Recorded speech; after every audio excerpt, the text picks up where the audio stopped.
obviously a credit to Tennessee. I thought they exploited some things consistently throughout the game, really.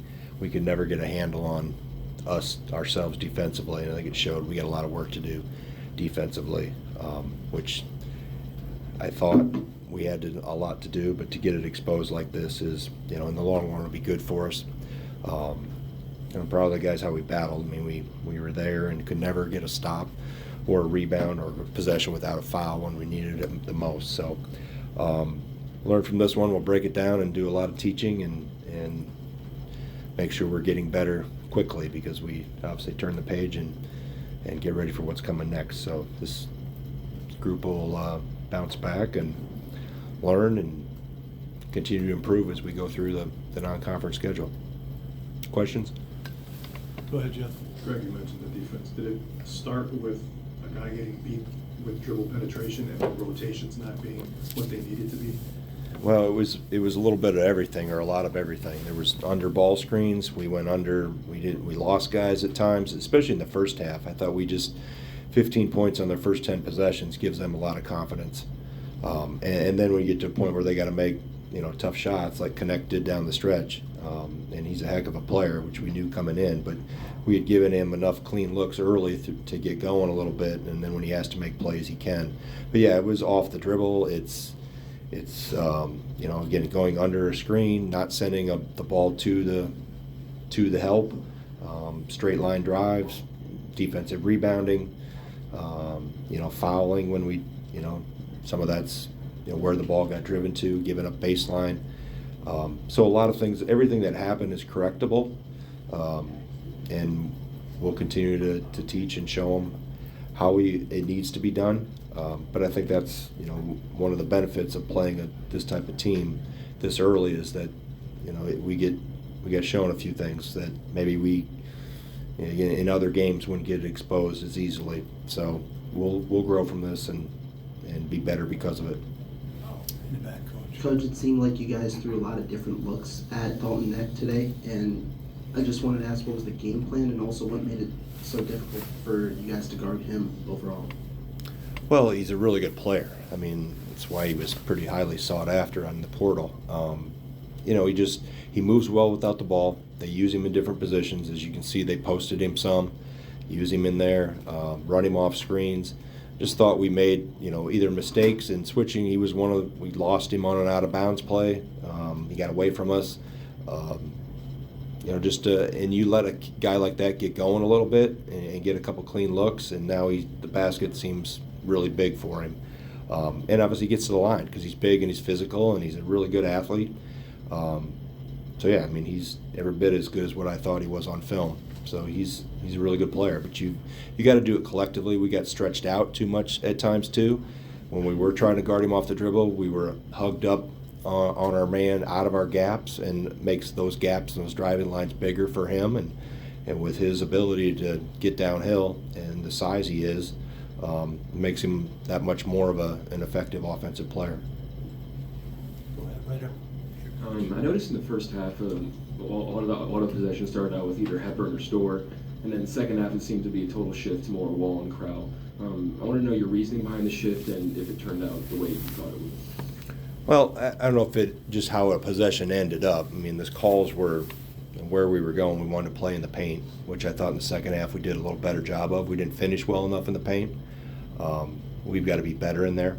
I think we were 16 of 30, which is not at a high enough percentage when we're playing that much in the paint. And so from that standpoint, I thought we broke offense off at times too, and went into dribble back downs and busted out of possessions way too early. When we did let the offense work for us, we got better looks.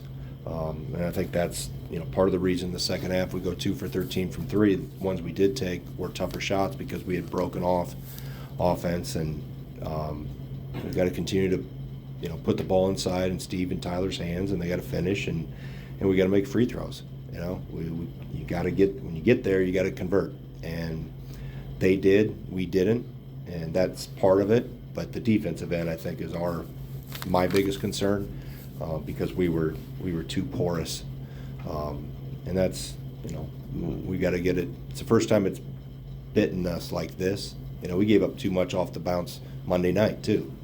Thought we gave up too much off the bounce against Stevens Point. So we have to improve. We've got a long ways to go defensively here, and these guys we'll figure it out. We'll get better. Right up front here, Coach. How much does a game like this show the growth that still needs to happen with Nolan and John? Yeah, I think it's good for them to get in, put in some of those situations, especially Nolan in the pick and rolls. I mean, he got put on ice skates a couple times, which is normal for a freshman big.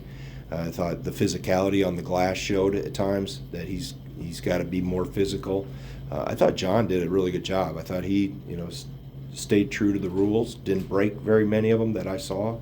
I'll go through the tape and see, why we gave up shots that we gave up. But for the most part, watching him, he was on the chase. He was doing the right thing. He didn't get back cut.